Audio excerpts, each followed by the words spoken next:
Shalom, shalom peuple de Dieu, soyons richement comblés encore une fois ce matin. Nous avions accusé des retards ce matin, mais le Seigneur il est au contrôle pour glorifier son Saint-Nom. Que son nom soit loué au nom puissant de Jésus-Christ. Amen. Donc voilà, nous étions en train de parler au sujet, amen, de l'autorité parentale. Et alléluia, la sorcellerie. Alléluia. Ou dans la sorcellerie. Amen. Nous allons prier. Dieu de gloire. Merci parce que tu visites. Merci parce que tu restaures. Merci parce que Seigneur, ta droite se pose sur la vie de quelqu'un. Tu libères et tu as franchi la vie de personne. Au nom puissant de Jésus, nous avons prié. Amen. Nous bénissons le roi de gloire. Nous étions en train de parler au sujet de l'autorité parentale, les abus, les dérives. Bien sûr sur le plan spirituel et les implications que cela a dans la vie des enfants. Ceci dans le but, voilà, de pouvoir libérer certaines âmes, libérer certaines alliances, de certaines implications spirituelles, de certaines malédictions, afin que les vies soient plus réussies. Alléluia. Pour la gloire du Seigneur.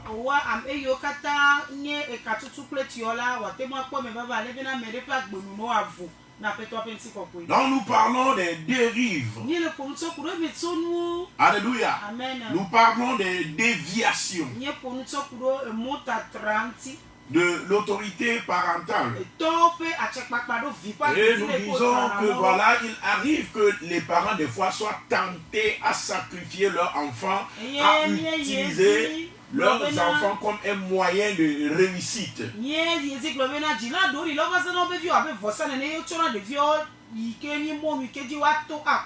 Alléluia. Amen. Et la fois dernière, nous voyons même dans le monde spirituel que voilà, et certains enfants ont été sujets à un sacrifice. Alléluia.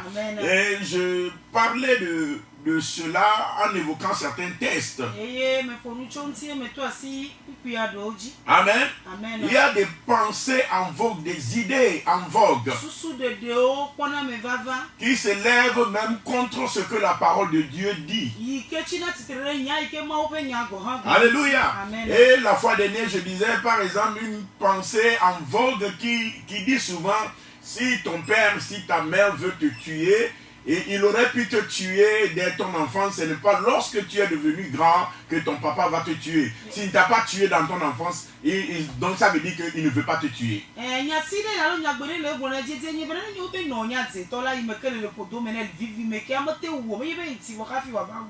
Alléluia. Amen. Mais la Bible nous dit tout autre chose. La Bible nous présente les parents, l'honneur qu'on leur doit. Alléluia. Amen. Comment on doit les respecter, l'étendue de leur autorité. Mais la Bible dénonce aussi les dérives là. Et la Bible, par la parole de Dieu, brise, alléluia, leur autorité. Alléluia. Du moment où cette autorité devient malsaine, la parole de Dieu le contrecarre afin de pouvoir réellement libérer les vies.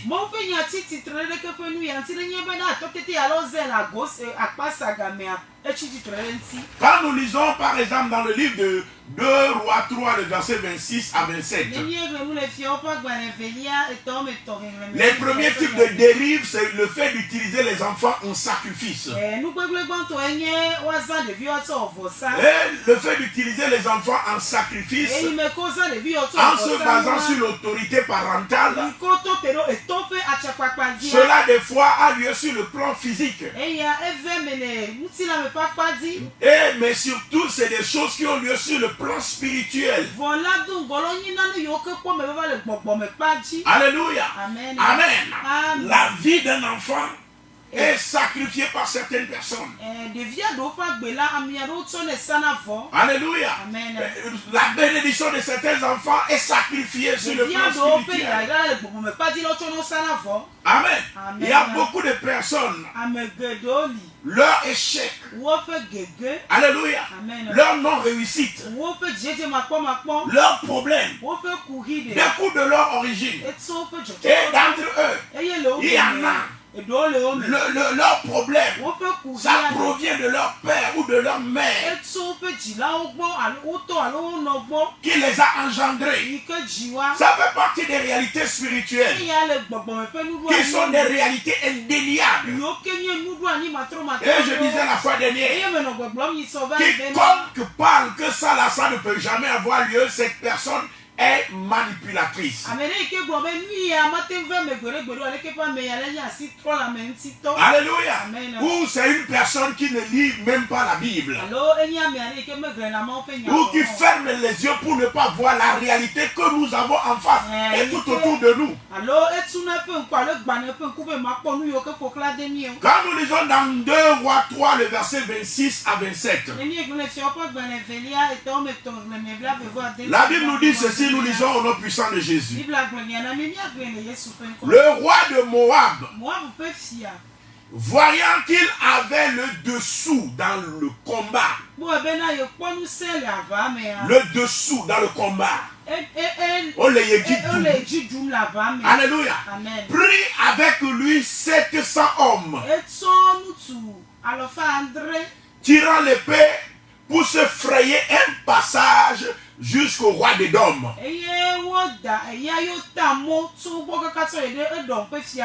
Mais ils ne purent pas. Amen. Comme il ne peut pas se sauver, comme il voit sa mort certaine. Le verset 27. Il prit alors son fils premier-né, qui devait régner à sa place. Voyez, il a pris un de ses enfants à cause de sa souffrance, à cause de sa mort certaine. Alléluia. À cause de ce qu'il a le dessous dans la bataille. Le premier-né. Alléluia. Les enfants premiers-nés sont souvent des enfants qui sont sujets à des sacrifices. Les premiers-nés ou les benjamins. Alléluia.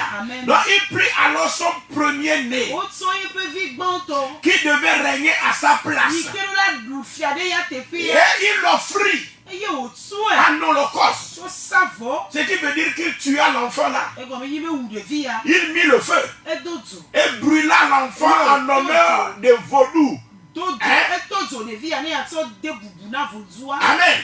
Et le vaudou le plus reconnu qui prend ce sacrifice là, c'est Moloch.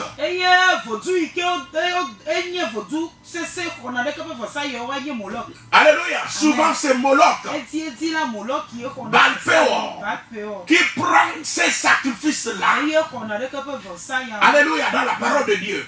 Et nous voyons ici, amen, le roi de Moab, qui a pris son fils premier-né, il l'égorgea, il offrit son fils qui devait régner à sa place, il offrit le prince, il offrit en sacrifice. Alléluia. Et la Bible dit, et une grande indignation s'empara d'Israël. Alléluia. Amen. Israël, allez bébé. Alléluia. Amen. Amen. Qui s'éloigna du roi de Moab et retourna dans son pays. Quand ils ont vu qu'il est en train de tuer son propre fils et il est en train d'offrir son propre fils en sacrifice, mon ami, ils se sont reculés, ils sont partis. Alléluia. Amen. Mais à un moment, Israël Quand l'idolâtrie est rentrée en Israël. Amen. Une des conséquences de l'idolâtrie, une des conséquences de la sorcellerie. Alléluia. C'est le fait d'offrir les enfants en sacrifice. Alléluia. Amen. Amen. Amen. Amen. Donc c'est dans un temps récent. Si ces sacrifices-là sont interdits dans nos nations, dans nos peuples, dans nos pays d'Afrique. C'est des sacrifices qui sont tellement fréquents. Mais aujourd'hui, à cause des lois et des réglementations, il ne tue plus comme ça les enfants. Mais il peut tuer un coq. Et un des enfants va mourir dans la semaine. Il peut tuer une chèvre. Et un des enfants va mourir. Il peut injecter des maladies à l'enfant là sur le plan spirituel. C'est la réalité des peuples paganistes. C'est la réalité des peuples qui aiment le vaudou. C'est la réalité des peuples qui aiment la sorcellerie. Alléluia. Donc Israël était dans l'indignation parce que Israël à l'époque était avec son Dieu. Mais le roi de Moab, alléluia, a fait cela comme une chose normale. Il a sacrifié son fils sans remords pour lui faire un moyen. C'est un prix à payer pour atteindre ses objectifs. Alléluia. Donc ces réalités-là sont là avec les parents, sont là dans notre milieu, sont là dans nos réalités, et nous ne pouvons pas les nier. Alléluia. Que le Seigneur nous ouvre les yeux. Donc comme nous sommes en train de le voir, il y a un autre exemple. Quand nous lisons dans Ézéchiel 16, le verset 20 à 21. Ézéchiel 16, le verset 20 à 21. La Bible dit, nous lisons au nom puissant de Jésus. Tu as pris tes fils et tes filles que tu m'avais enfantés. C'est Dieu qui est en train de parler ici à Israël. Tu as pris tes fils et tes filles que tu m'avais enfantés et tu les leur as sacrifiés. Vous voyez, les Israélites ont fait quoi? Ils ont sacrifié leurs fils et leurs filles. Alléluia. Amen. Pour qu'ils leur servent d'aliment. Pour qu'ils leur servent de quoi? Aliment. Tu ne serviras pas d'aliment dans le monde de la sorcellerie. Tu ne serviras pas d'aliment sur un autel de vaudou. Je déclare et je proclame au nom puissant de Jésus que ton âme, ton corps et ton esprit est libéré au nom de Jésus. Si même c'est ton père qui t'a vendu, même si c'est ta mère qui t'a livré, je suis là pour déclarer les desseins de l'Éternel dans ta vie. Je déclare au nom puissant de Jésus que tu ne seras pas livré dans le nom de Jésus, que toute autorité par la voix du sang qui te livre soit brisée au nom de Jésus. Soit brisée au nom de Jésus. Soit brisée au nom de Jésus. Donc comme la Bible dit, Amen. Il dit, tu as pris tes fils et tes filles que tu m'avais enfantés et tu le leur as sacrifiés pour qu'ils leur servent d'aliment.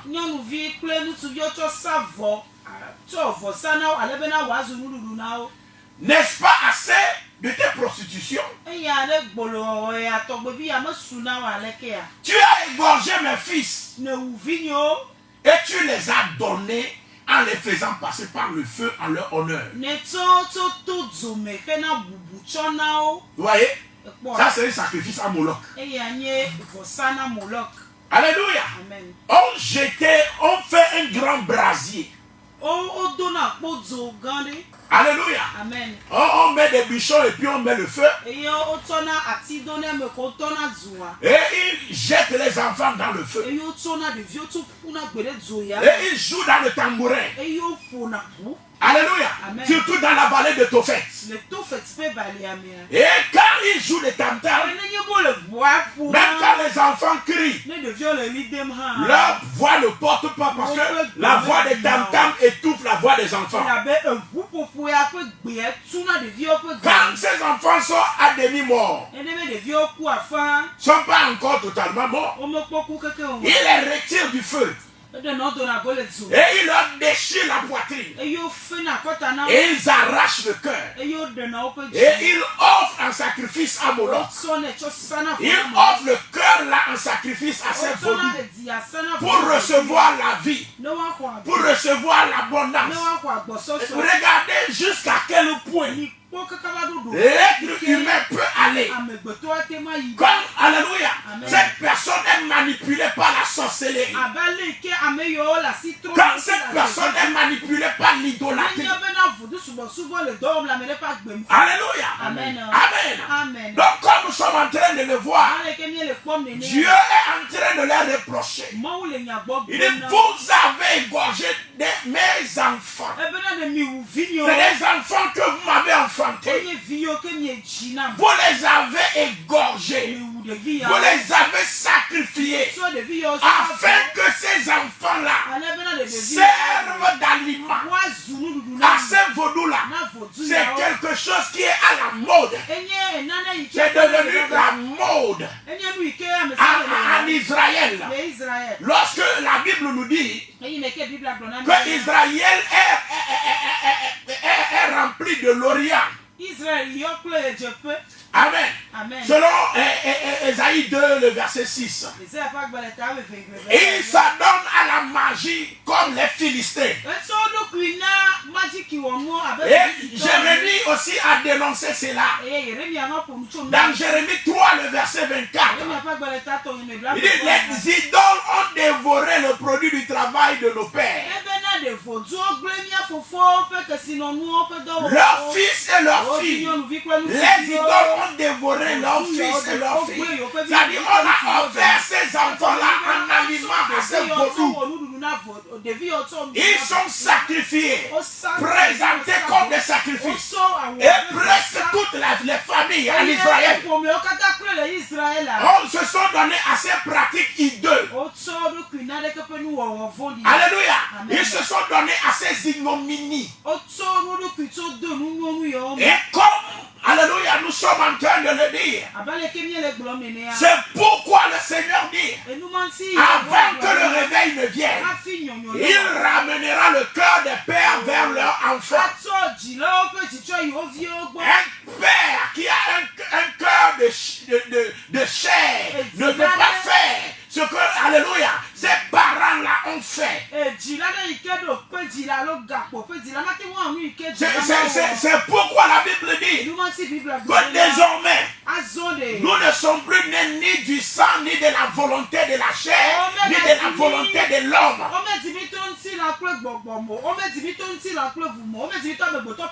Mais nous sommes nés de Dieu. Et c'est l'Éternel que nous appelons Papa. Pourquoi? C'est-à-dire, il prend l'autorité parentale sur le plan spirituel et il le ramène vers lui-même. Afin que lui, Éternel, il ait le dernier mot dans ta vie. Pourquoi il le fait? Parce qu'il a vu ce que les parents ont fait avec l'autorité parentale. Alléluia. Il a vu comment ils ont manipulé la vie des enfants. Ils ont offert les enfants en sacrifice. Ils ont fait des choses les plus hideuses, des choses les plus ignobles avec la vie de leurs enfants. Alléluia. C'est pourquoi il est venu rectifier le tir. C'est pourquoi toute autorité parentale qui te livre dans la sorcellerie, toute voix parentale qui te livre sur un autel destruction, toute parole qui résonne dans ta vie et qui te livre à la mort, qui te livre à la destruction, je déclare tout cela brisé au nom puissant de Jésus. Je déclare toutes ces paroles-là brisées au nom puissant de Jésus.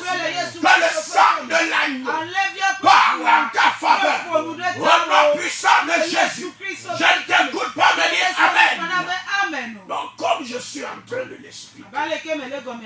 Alléluia. Une des premières dérives. Nous avions dit les parents qui prennent des décisions à la place de leurs enfants. Alléluia. Deuxième dérive, le plus courant. Alléluia. Amen. Nous voyons les parents qui offrent les enfants en sacrifice dans la sorcellerie sur des autels pour leur destruction, afin d'obtenir une bénédiction, obtenir une promotion, obtenir un désir de leur cœur. Alléluia. Quel que soit ce qui avait été fait contre toi, quelle que soit cette voie parentale qui est en train de briser dans le monde des ténèbres, au nom de Jésus, le sang de l'agneau t'a arraché. Le sang de Jésus a payé le prix pour toi. Au nom puissant de Jésus, la voie là est brisée au nom de Jésus. La voie là est brisée au nom de Jésus. La voie là est brisée au nom puissant de notre Seigneur. Je ne t'écoute pas, mais dis Amen. Comme je suis en train de le dire. Alléluia. Donc des dérives qui peuvent avoir lieu. Troisième dérive qui a souvent aussi lieu. La vente des enfants. La vente. Alléluia. Des enfants. Alléluia. Et dans le temps jadis. Amen. Et de façon générale. Et depuis le Proche-Orient. Jusqu'à toute l'Afrique. Alléluia. Qu'est-ce qui se faisait? Amen. Les filles ne sont pas comptées parmi les enfants. Alléluia. Amen. Les filles, quand un parent met au monde une fille, la fille là n'est pas comptée parmi les enfants. Quand vous lisez la Bible, vous allez voir, on dit Jacob a 12 enfants. Est-ce que Jacob a 12 enfants? Non. Jacob a plusieurs filles. Alléluia. Mais on n'a jamais mentionné leur nom. Alléluia. Parce que quand on compte les enfants, les filles ne sont pas comptées parmi les enfants. Mais puis, en ces temps-là, les filles sont comptées comme des bêtes de somme. C'est-à-dire un animal qu'on peut vendre. Alléluia. Ils ne sont pas comptés comme des enfants. Alors, mais elles sont entretenues, bien nourries. Parce que quand plus ta fille est dodue, plus ta fille est bien potelée, le prix sur le marché est grand. Surtout quand tu la maintiens dans la virginité. Alléluia. Alors tu peux recevoir un grand prix à cause de cette fille-là.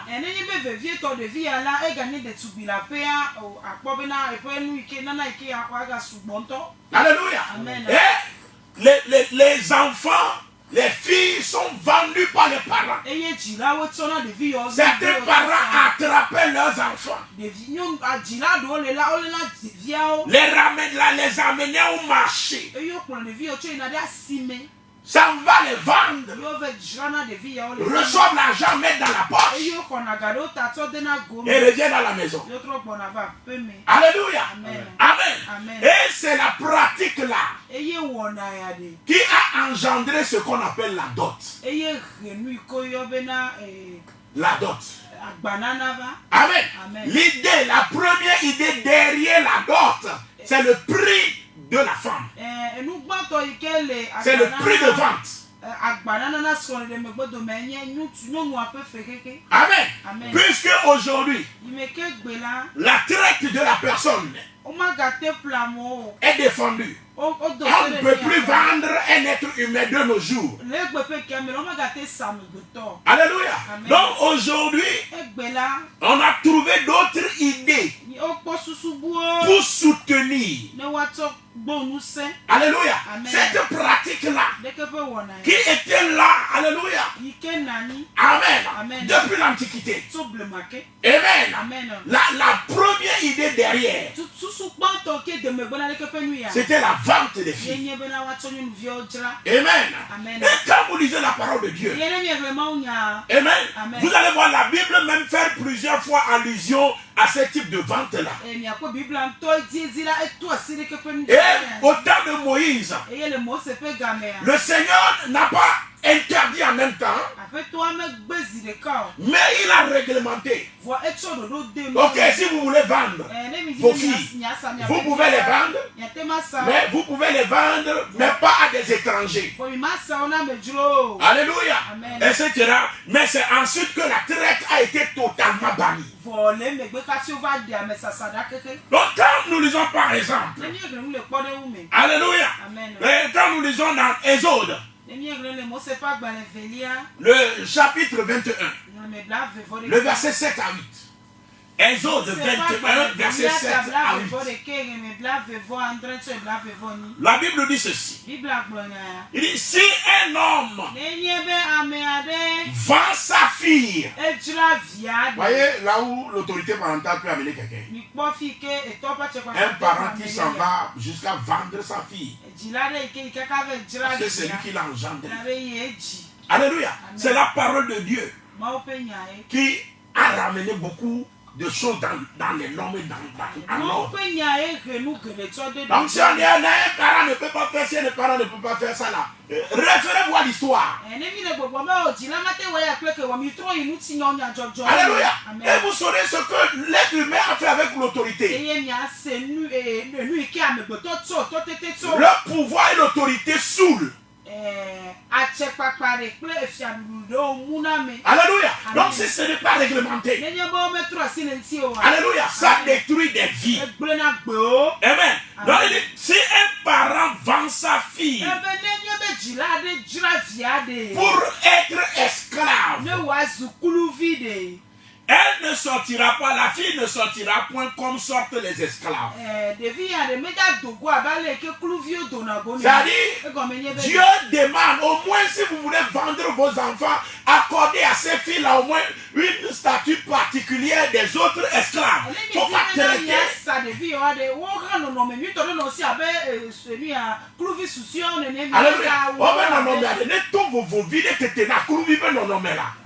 Parce que les parents vendaient leurs filles pour être des esclaves. Toutes les filles en Israël sont vendues pour être des esclaves. Amen. Amen. Et l'homme qui vient acheter la fille, c'est lui qui a l'autorité sur la fille. Alléluia. Amen.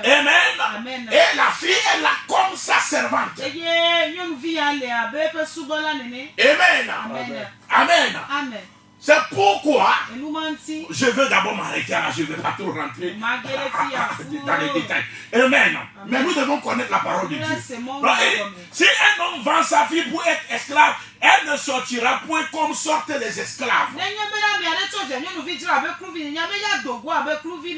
Verset 8. Si elle déplaît à son maître, qui est le maître? Qui est le maître là-bas? C'est l'homme qui l'a acheté. C'est le mari qui est le maître là-bas. C'est lui qui a acheté la fille. Amen. Donc si elle déplaît à son maître, qui s'était proposé de la prendre pour femme. Vous voyez l'intention qui est derrière l'achat. L'homme s'est proposé pour la prendre pour femme. C'est pourquoi l'homme l'a acheté comme esclave. Donc c'est ça. C'est ça la pratique de la dot. Dès le départ. Donc l'homme est le maître. Il vient, il achète la femme comme esclave. Et la femme devient quoi? Sa maîtresse. Sa femme. Amen. Amen. Donc si elle déplaît à son maître qui s'est proposé de la prendre pour femme, alors il facilitera son rachat.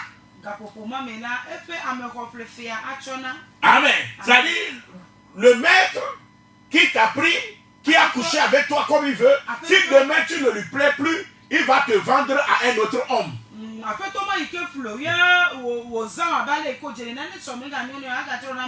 Amen. Mais il n'aura pas le pouvoir de la vendre à des étrangers après lui avoir été infidèle. Parce que dès le départ, il a voulu prendre la femme pour être sa femme. Maintenant, si elle le déplaît, l'homme peut vendre la femme à un autre homme aussi.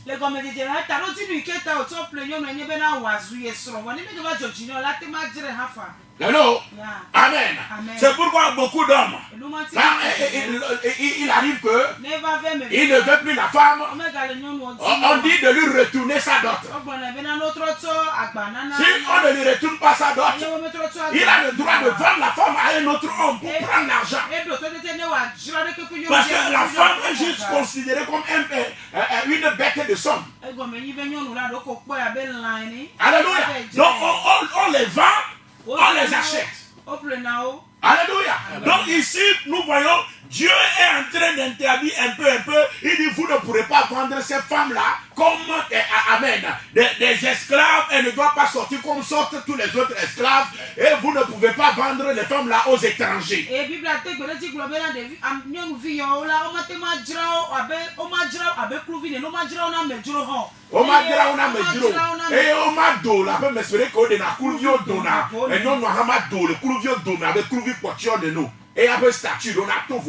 Donc Dieu a commencé par réglementer les choses ici. Mais qu'est-ce qui a amené les hommes là-bas? C'est la cupidité de l'homme. Alléluia. C'est l'amour de l'argent. Couplé de l'autorité parentale que nous avons. C'est ce qui a amené les parents à vendre les filles. Amen. Quand vous lisez dans le livre de Genèse 31, vous allez voir Rachel et Léa. Quand Jacob a payé leur dot, avec 7 ans de travail, ça fait en tout 14 ans de travail pour les deux femmes là. Amen. Qu'est-ce que les filles là ont dit? Amen. Et dit, nous n'avons plus de part dans la maison de notre père. C'est la dernière lecture, Genèse 31, le verset 15. Alléluia, Genèse 31, le verset 14 à 15, mais je vais lire seulement le 15. Il dit ceci. Ne sommes-nous pas regardés par lui comme des étrangers, puisqu'il nous a vendus et qu'il a mangé notre argent? Oui, les deux filles de Laban réclament clairement que leur papa les a vendus et a mangé leur argent. C'est la pratique qui a cours. Et c'est cette pratique que nous sommes en train de voir dans Exode 21. Donc la dot, en fait, c'est le prix de la femme qui est vendue comme esclave à l'homme qui est son maître.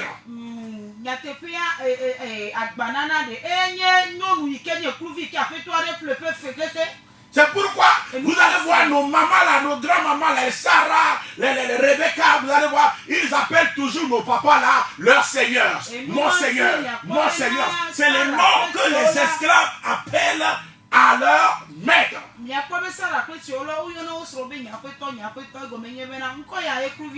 Oui, la femme doit respecter son mari et la femme doit honorer son mari et avec amour elle appelle amen, son mari mon Seigneur et le mari aussi l'appelle ma reine. C'est une très bonne chose. Alléluia. Mais le nom là dès le départ, c'est un nom que la femme appelle parce que la femme est esclave de l'homme qui l'a acheté.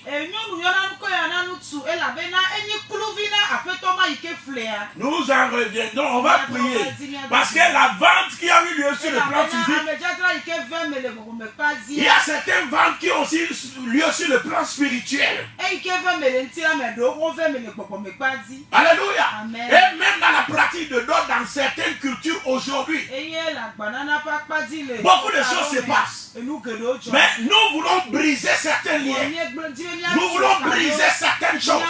L'homme doit, alléluia, reconnaître d'abord son histoire. On doit savoir d'où nous venons d'abord, avant de savoir si vraiment nous voulons un changement. Pour que Dieu nous libère, que le Seigneur te visite, que la droite de l'Éternel te visite. Je déclare partout où tu as été vendu, partout où tu as été sacrifié par une autorité parentale, par une autorité d'origine qui t'a livré à des hôtels. Je déclare tout cela brisé au nom puissant de Jésus. Que les esprits des cieux s'ouvrent sur ta vie. Au nom puissant de Jésus. Dieu de gloire, je bénis ton Seigneur. Merci papa parce que tu as pris le contrôle. Au nom puissant de Jésus, nous avons prié. Amen. Que Dieu vous bénisse. Excellente journée à vous. Bonne continuation dans le jeûne et dans la prière. Shalom, shalom, shalom. Bye bye.